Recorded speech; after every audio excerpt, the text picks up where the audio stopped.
నమస్తే, welcome to Andhraprabha TV. నేను సౌజన్య. ఈ మధ్యకాలంలో తెలంగాణ ముఖ్యమంత్రి రేవంత్ రెడ్డి గారు వార్తల్లో నిలుస్తున్నారు. ఆయన ఏ సభకి వెళ్ళినా కొన్ని కామెంట్స్ చేస్తున్నారో అవి వైరల్ అవుతున్నాయి, సెన్సేషన్ అవుతున్నాయి. మరి ఈ అంశానికి సంబంధించి వారి విశ్లేషణను మనతో పంచుకోవడానికి ఈరోజు మనతో పాటు ఉన్నారు senior journalist, Andhra Prabha editor YSR Sharma గారు ఉన్నారు. వారితో మాట్లాడతాం. నమస్తే శర్మ గారు. నమస్తే అండి. తెలంగాణ ముఖ్యమంత్రి రేవంత్ రెడ్డి గారు ఒకానొక టైంలో చాలా కామ్గా ఉన్నారు. బట్ ఇప్పుడు ఆయన ఏం మాట్లాడినా, ఏ సభకి వెళ్ళి ఏం మాట్లాడినా సంచలనం అవుతుంది. సంజేషన్ అవుతుందా, చేస్తున్నారా అర్థం కావట్లేదు. అంటే ఆయన కామెంట్స్ అలా ఉంటున్నాయి ఈ మధ్య కాలంలో. అంటే ఈ కులగణనకు సంబంధించి కూడా ఆయన ఉద్దేశించి అంటే లైక్ మేబీ నేనే లాస్ట్ అవ్వచ్చు రెడ్డి కమ్యూనిటీకి సంబంధించి ముఖ్యమంత్రిగా అనేటువంటి కామెంట్స్, ఇలా చాలా చాలా ఇతరత్ర కామెంట్స్ చేశారు. ఫస్ట్ ఈ కామెంట్ గురించి కనుక మనం చూసుకున్నట్లయితే ఆయన అన్న ఆ మాటల్లో అంతరార్థం ఏమీ ఉండొచ్చు, ఎలా అర్థం చేసుకోవాలి? యాక్చువల్లీ తెలంగాణ ముఖ్యమంత్రి రేవంత్ రెడ్డి గారు స్వతహాగా మాటకారి. ఆ మాటకారితనంతోనే ఆయన తెలుగుదేశం నుంచి కాంగ్రెస్లోకి వచ్చిన అనతి కాలంలోనే కాంగ్రెస్ అధిష్టానాన్ని మెప్పించి ఒప్పించి పిసిసి ప్రెసిడెంట్ అయినారు. పిసిసి ప్రెసిడెంట్ అయిన తర్వాత కూడా చాలా తక్కువ కాలంలోనే ఆయన బీఆర్ఎస్ పార్టీని, ముఖ్యంగా అప్పట్లో ముఖ్యమంత్రిగా ఉన్న కేసీఆర్ గారిని, కేటీఆర్ గారిని, హరీష్ రావు గారిని తట్టుకొని వాళ్ళతో సమఉజ్జిగా, ఏది మాటకారితనంలో, వాగ్దాటిలో సమఉజ్జిగా ఆయన గుర్తింపు పొందారు చాలా తక్కువ కాలంలో. సో అదే సమయంలో తెలంగాణ ప్రజలను కూడా ఆయన మెప్పించగలిగారు, ముఖ్యమంత్రి అయినారు. సో స్వతహాగా రేవంత్ రెడ్డి గారు మాటకారని మనం ఒప్పుకున్న తర్వాత ఈ మధ్య కాలంలో ఆయన చేస్తున్న ప్రకటనలు, యాక్చువల్లీ కాంగ్రెస్లో ఇప్పుడున్న సీనియర్ లీడర్లో కూడా ఆయనంత ధాటిగా, ఉధృతిగా, అంత సూటిగా స్టేట్మెంట్లు ఇచ్చేవాళ్ళు కానీ, ప్రతిపక్షాన్ని అటు బీజేపీని ఇటు బీఆర్ఎస్ని కూడా ఎదుర్కొనేంత స్థాయిలో ఉధృతంగా ఎదురుదాడి చేసే పరిస్థితి కాంగ్రెస్లో లేదు. ఇప్పుడున్న కాంగ్రెస్లో ఒక రేవంత్ రెడ్డి గారే ముఖ్యమంత్రిగాను ప్లస్ కాంగ్రెస్ నాయకుడుగాను ఆయన ఒక రకంగా త్రిపాత్రాభినయం పోషిస్తున్నారని చెప్పాలి. ఇక ఇప్పుడు ఈ కులగణన వ్యవహారం వచ్చిన తర్వాత తెలంగాణలో ఇటు రెండు ప్రతిపక్షాలు, ఒకటి బీఆర్ఎస్, ఒకటి బీజేపీ, ఈ రెండు కూడా చాలా తీవ్ర స్థాయిలో ప్రభుత్వం మీద ఎదురుదాడి చేస్తున్నాయి. అంటే ఒకటి కులగణని వ్యతిరేకిస్తున్నాయి. వ్యతిరేకించడం అంటే సూటిగా వ్యతిరేకించట్లేదు. ఈ కులగణన చేసిన విధానం తప్పని, ఆ కులగణనలో వచ్చిన ఫలితాలు, అంటే ఏ కులాలు ఎంతెంత రేషియోలో ఉన్నాయి అని వచ్చిన ఫలితాలు తప్పని, బీసీలని ముఖ్యంగా తక్కువ చేసి చూపిస్తున్నారని ఇట్లా వివాదం చెలరేగింది. ఆ వివాదాన్ని ఎట్లా ఎదుర్కోవాలి అనేది కాంగ్రెస్లో మల్లగుల్లాలు పడుతూ వచ్చారు. సరే, మొత్తం మీద వాళ్ళు ఒక పరిష్కారం కనుగొన్నారు. ఏంటంటే ఈ దాదాపు ఒక 3% మంది, లేకపోతే ప్రతిపక్షాలు, ప్రజా సంఘాలు అంటున్నట్టుగా 60 లక్షల మంది ఎంతమంది మిగిలిపోయినారో ఈ కులగణన సర్వేలోకి ఎంటర్ కాకుండా వాళ్ళ వరకు సర్వే చేయాలని. యాక్చువల్లీ దాన్ని మొన్న బండి సంజయ్ గారు కూడా రీసర్వే ఎందుకు చేయాల్సి వచ్చింది, ఈ రీసర్వేని ఒప్పుకోము, అసలు మీ సర్వే మొదటి సర్వే కరెక్ట్ అయితే, మొదటి సర్వే కరెక్ట్ అని చెప్తున్నారు మీరే, మళ్ళీ రీసర్వే ఎందుకు చేస్తున్నారని బండి సంజయ్ గారు అంటున్నారు. నిజానికి దాన్ని రీసర్వే అనకూడదు. ఆ మెయిన్ చేసిన సర్వేకి, ఆ సర్వేలో ఎంటర్ కాని వాళ్ళు, ఎన్రోల్ కాని వాళ్ళు, మిగిలిపోయిన వాళ్ళకి సర్వే యాక్చువల్లీ. సో ఇప్పుడు చేయాలనుకుంటున్నది టోటల్గా రీసర్వే కాదు, మళ్ళీ ఎంటైర్ స్టేట్కి రీసర్వే కాదు. అది బండి సంజయ్ గారు రీసర్వే అన్నారు కాబట్టి దాని గురించి నేను ప్రస్తావించాల్సి వచ్చింది. ఇక మొన్న మన ముఖ్యమంత్రి రేవంత్ రెడ్డి గారు మాట్లాడుతూ, ముఖ్యంగా ఈ దేవేందర్ గౌడ్ మాజీ తెలుగుదేశం సీనియర్ నాయకుడు, ఆయన ఒక పుస్తకం రాశారు. ఆ పుస్తకం ఆవిష్కరణ సభలో రేవంత్ రెడ్డి గారు మాట్లాడుతూ కొన్ని ఆశ్చర్యకరమైన స్టేట్మెంట్లు అనొచ్చు, స్థితప్రజ్ఞత గల స్టేట్మెంట్లు కూడా అనొచ్చు. ఎందుకంటే ఒక ముఖ్యమంత్రిగా ఉండి, అందులో ఒక రెడ్డి కమ్యూనిటీకి చెందిన ముఖ్యమంత్రిగా ఆయన సాహసోపేతమైన పోరాటం చేసి అధికారంలోకి వచ్చిన ముఖ్యమంత్రి, ఏడాదిన్నర కాకముందే ఆయన ఇక బహుశా నేనే చిట్ట రెడ్డి ముఖ్యమంత్రినేమో తెలంగాణలో అన్నాడు ఆయన. అంటే ఆయన ఉద్దేశం ఏంటంటే తను నిర్వహించిన కులగణన ఫలితాలను బట్టి అందులో బీసీ కమ్యూనిటీ చాలా హైయెస్ట్ టాప్ మోస్ట్లో ఉంది కాబట్టి పర్సంటేజ్ వారీగా, జనాభా వారీగా ఇక్కడి నుంచి తెలంగాణలో బీసీ ముఖ్యమంత్రులే ఉంటారు, బీసీలే రాజ్యం వెళ్తారు తెలంగాణనే. అంటే సామాజికంగా బీసీలు అత్యధిక జనాభా ఉన్న రాష్ట్రంలో వాళ్ళకు దక్కాల్సిన వాటా దక్కుతుంది.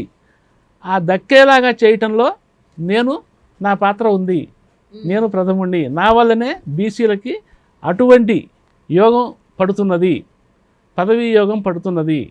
ఏమి కింద జడ్పీటీసీ స్థాయి నుంచి పైన ముఖ్యమంత్రి పీఠం వరకు వాళ్ళకి రావాల్సిన వాటాలన్నీ సరిగ్గా వచ్చేస్తాయి అని ఆయన చెప్పడం ఉద్దేశం. ఓకే. సో అందులో భాగంగా మరి ఇక ఈ అగ్రకులాలకు సంబంధించి తెలంగాణలో అగ్రకులాల్లో ఒకటి ఈ వెలమ ముఖ్యమంత్రి, మన మాజీ ముఖ్యమంత్రి కేసీఆర్ గారు ప్లస్ రెడ్డి కమ్యూనిటీ, వీళ్ళిద్దరే ఉన్నారు కాబట్టి ఈ రెండు కులాలు అగ్రకులాలుగా డామినెంట్ ఫ్యాక్టర్గా ఉన్నాయి కాబట్టి ఇక వీళ్ళకి అవకాశం లేదు, ముందు ముందు బీసీలే వస్తారు అని చెప్పడం ఆయన ఉద్దేశం. కాంగ్రెస్ ముఖ్యమంత్రిగా, ఒక రెడ్డి ముఖ్యమంత్రిగా ఆయన నేనే చిట్ట రెడ్డి ముఖ్యమంత్రిని అంటంలో ఒక సాహసోపేతమైన వ్యవహార శైలి, వైఖరి ఉన్నది. దాంతో పాటుగా ఆయన సో ఇక రెడ్లకి తెలంగాణలో ఛాన్స్ లేదు బీసీలకు తప్ప అని చెప్పడం కూడా చాలా విశేషమే. ఒక ముఖ్యమంత్రి స్థాయిలో ఉండి అందులో తన కమ్యూనిటీకి ఇక ముఖ్యమంత్రి పీఠం రాదు అని చెప్పాలంటే దానికి చాలా గట్స్ కూడా ఉండాలి. సో రేవంత్ రెడ్డి గారు నిన్న చేసిన స్టేట్మెంటు, అందుకనే దాని నుంచి కూడా దాని మీద ఎవరి నుంచి కూడా వైముఖ్యం రాలేదు, నెగిటివిటీ రాలేదు. ఎందుకంటే ఈ కులగణన తర్వాత వాస్తవాలు తెలిసిన తర్వాత ముందు ఈ రిజర్వేషన్లు అమలు చేస్తే ముందు తెలంగాణలో రాజకీయ సామాజిక పరిస్థితులు ఎలా ఉంటాయో ఆయన ఒక్క వాక్యంలో చెప్పారు. ఓకే. అది ఆయన చేసిన స్టేట్మెంట్లో ఉన్న విశిష్టత. ఆ ఒక్కటనే కాకుండా ప్రతిపక్షమైనటువంటి నాయకులు బీఆర్ఎస్ అధ్యక్షులు కేసీఆర్ గారి గురించి, అలాగే కేటీఆర్ గారి గురించి కూడా ఆయన కామెంట్స్ చేశారు ఈ కులగణనకు సంబంధించి. యాక్చువల్లీ ఏం చేశారంటే ఆ కేసీఆర్ గారు అండ్ కేటీఆర్ గారు, హరీష్ గారు వీళ్ళెవరు ఆ కులగణనలో పార్టిసిపేట్ చేయాల, ఇప్పటికీ వ్యతిరేకిస్తున్నారు. వాళ్ళు అందులో ఆ వివరాలు ఇవ్వలేదు, కానీ కవిత గారు ఇచ్చారు. కవిత గారింటికి ఈ కులగణన సర్వే చేసే వాళ్ళు వెళ్ళారా, ఎన్యూమరేషన్ టీం వెళ్ళింది. ఆమె చక్కగా కూర్చోబెట్టి వాళ్ళకి ఇవ్వాల్సినవన్నీ ఆమె స్వతస్తుడితో పూర్తి చేసి ఏ ఆధారాలు చూపించాలో చూపించి వాళ్ళు అడిగిన వివరాలన్నీ ఆమె ఇచ్చారు కేసీఆర్ ఫ్యామిలీ నుంచి. కానీ కేసీఆర్ గారు అండ్ కేటీఆర్ గారు వీళ్ళు ఇవ్వలేదు. సో అందుకని నిన్న రేవంత్ రెడ్డి గారు దాన్ని ప్రస్తావించి మళ్ళీ మేము ఇంకొక అవకాశం ఇస్తున్నాం కాబట్టి వాళ్ళు ఈ అవకాశాన్ని వినియోగించుకొని వాళ్ళు ఇందులో రీఎంట్రీ కావాలి, వాళ్ళ వివరాలు ఇవ్వాలి అని చెప్పారు. మరి ఇస్తారా ఇవ్వరా అనేది వాళ్ళ విఘ్నతకు వదిలేస్తూనే ఈ బీసీ సంఘాలు అండ్ ఎస్సీ ఎస్టీ సంఘాలు ఉన్నాయి కదా, వాళ్ళ ఇంటి ముందు మీరు ఎన్రోల్ కండి అని చెప్పి డప్పు కొట్టి డిమాండ్ చేయండి, వాళ్ళ ఇళ్ల ముందు ధర్నాలు చేయండి అని చెప్పి ఆయన ఒక పిలిపిచ్చారు. అంటే మీరు ఎన్రోల్ కండి, మీరు కూడా చేరితే ఈ కులగణన సర్వేకి సమగ్రత వస్తుంది, అప్పుడు అసలు సిసలైన లెక్కలు వస్తాయి. వాళ్ళు కూడా ఇందులోకి చేరితే మళ్ళీ పర్సంటేజ్లో కొంచెం చిన్న 0.5, 0.1 అయినా సరే, అంటే ఒక జెన్యూన్ టోటల్గా తెలంగాణ సమాజం పార్టిసిపేట్ చేసింది అని ఒక మెసేజ్ పోతుంది. అప్పుడు ఇప్పుడు ఉన్నంత విభేదాలు కొన్ని తగ్గచ్చు. సో రేవంత్ రెడ్డి చెప్పింది అది. అదే సమయంలో ఒకటి వీళ్ళనేమో వాళ్ళ ఇళ్ల ముందు డప్పు కొట్టి వాళ్ళని ఎంట్రీ కమ్మని డిమాండ్ చేయండి, రెండోది వాళ్ళు కనుక ఎంట్రీ కాకపోతే వాళ్ళని సామాజికంగా బహిష్కరించాలి. ఇటు బీజేపీ కానివ్వండి, టీఆర్ఎస్ఆర్ బీఆర్ఎస్ కానివ్వండి, ఎవరైనా సరే ఈ సెకండ్ అవకాశాన్ని కనుక సద్వినియోగం చేసుకోకపోతే వాళ్ళని సామాజికంగా బహిష్కరించాలి అని ఒక స్టేట్మెంట్ ఇచ్చాడు. నిజంగా సామాజికంగా బహిష్కరించడం అవుతుందా అంటే ముఖ్యంగా ఆయన ఉద్దేశం ఏంటంటే ఒక పొలిటికల్గా ఇప్పుడు బీజేపీలో ఎవరైతే ఈ కులగణనలో పార్టిసిపేట్ చేయలేదో ఆ నాయకులను ఉద్దేశించి, ప్లస్ బీఆర్ఎస్లో ఎవరైతే చేయలేదో ఆ నాయకులను ఉద్దేశించి ఆయన చేసిన ఒక స్టేట్మెంట్. దాన్ని ప్రభుత్వ పరంగా ఒక రకంగా చూస్తే ప్రభుత్వము చేపట్టిన ఒక కార్యక్రమానిలో భాగస్వామ్యం కాకపోతే వాళ్ళని ఏదో ఒక రకంగా వాళ్ళని శిక్షించాలి అనే ఒక అర్థంలో కూడా ఆయన మాట్లాడారు. వాళ్ళు రాజకీయ పరంగా ఆ ప్రభుత్వ సర్వేలో పార్టిసిపేట్ చేయటమా వద్దా అనేది వాళ్ళ విఘ్నత. మొదట్లో వీళ్ళు ఏం చెప్పారు, బలవంతం ఏమీ లేదు, ప్రతి ఇంటికి వీళ్ళు వస్తారు, మీరు ఎన్ని వివరాలు ఇవ్వాలనుకుంటే అన్ని వివరాలే ఇవ్వండి అని చెప్పి గవర్నమెంటే చెప్పింది. అందుకని బలవంతం ఏమీ లేదు, ఇదేమీ సైనిక పాలన కాదు, నియంత్రణ పాలన కాదు, మీ హక్కులు మీకుంటాయి, మీరు ఏ విషయాలు అయితే గోప్యంగా ఉంచుకోదలుచుకుంటారో ఆ విషయాలు చెప్పద్దు, మిగతా విషయాలు మీ ఇంట్లో ఎంతమంది మెంబర్స్ ఉన్నారు ఏంటి కదా, ఎటువంటి ప్రభుత్వ పథకాలను వినియోగించుకుంటున్నారో ఆ వివరాలు ఇవ్వమన్నారు. సో ఇది ఒక కేసీఆర్ అయినా, కేటీఆర్ అయినా, హరీష్ రావు గారైనా, బండి సంజయ్ గారైనా, పొలిటికల్ లీడర్లు అయినా, కామన్ మ్యాన్ అయినా సరే వాళ్ళకి కూడా కొన్ని పరిమితులు ఉంటాయి. ఆ పరిధిలోనే వాళ్ళు ఆ వివరాలు ఇవ్వాలనేది ప్రభుత్వ ఉద్దేశము. మళ్ళీ చేస్తున్న సర్వేలో వాళ్ళు ఎంతవరకు పార్టిసిపేట్ చేస్తారు ఏంటి అనేది చూడాలి. రేవంత్ రెడ్డి గారి స్టేట్మెంట్స్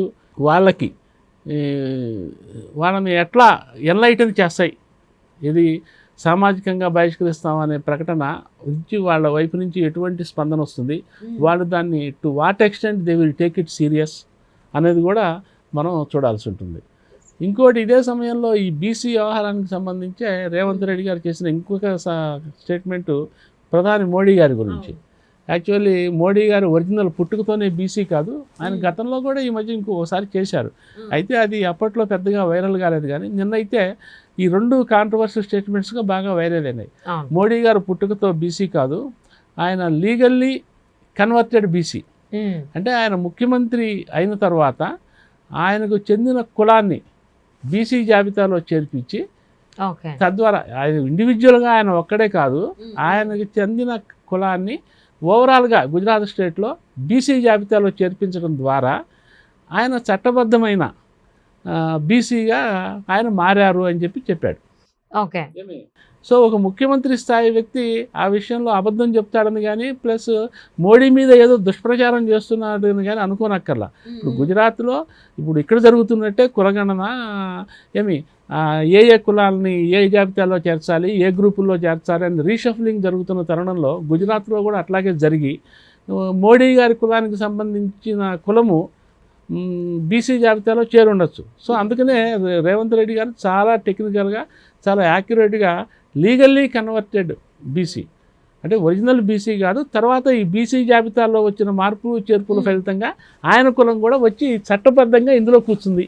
అవును, అందులో దాన్ని పెద్దగా తప్పుపట్టాల్సింది కూడా ఏం లేదు. ఎందుకంటే దేశవ్యాప్తంగా రాష్ట్రాల్లో ఇటువంటి ఈ మార్పులు చేర్పులు, కులాలు గ్రూపులు మార్చడాలు, కిందకి పైకి పైకి కిందకి వస్తుండటాలు అవి చూస్తున్నాం మనం. ఇక దీన్ని బండి సంజయ్ గారు దీన్ని తీవ్రంగా బీజేపీ తీవ్రంగా అభ్యంతరం చెప్పింది, తెలంగాణ బీజేపీ.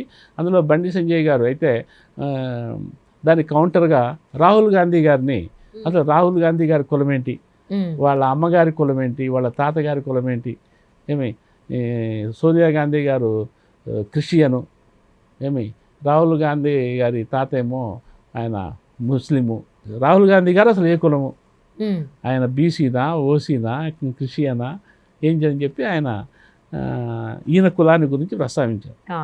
ఇందులో విచిత్రము విషాదం ఏంటంటే, ఓ పక్కన సమాజమేమో కులాల ప్రస్తావన ఉండకూడదు, కులాలు మతాలు ఇవి లేకుండా వీటికి అతీతంగా సమాజం ఎదగాలి అని ఒక పక్కన కోరుకుంటూ ఉంటే, ఇప్పుడు మతాలు కులాలు కూడా చట్టబద్ధమైపోయి అవి వివాదం అయిపోయి నువ్వే కులం అంటే నువ్వే కులము అని చెప్పి వాదులాడుకుని, అది కూడా ప్రభుత్వ స్థాయిల్లో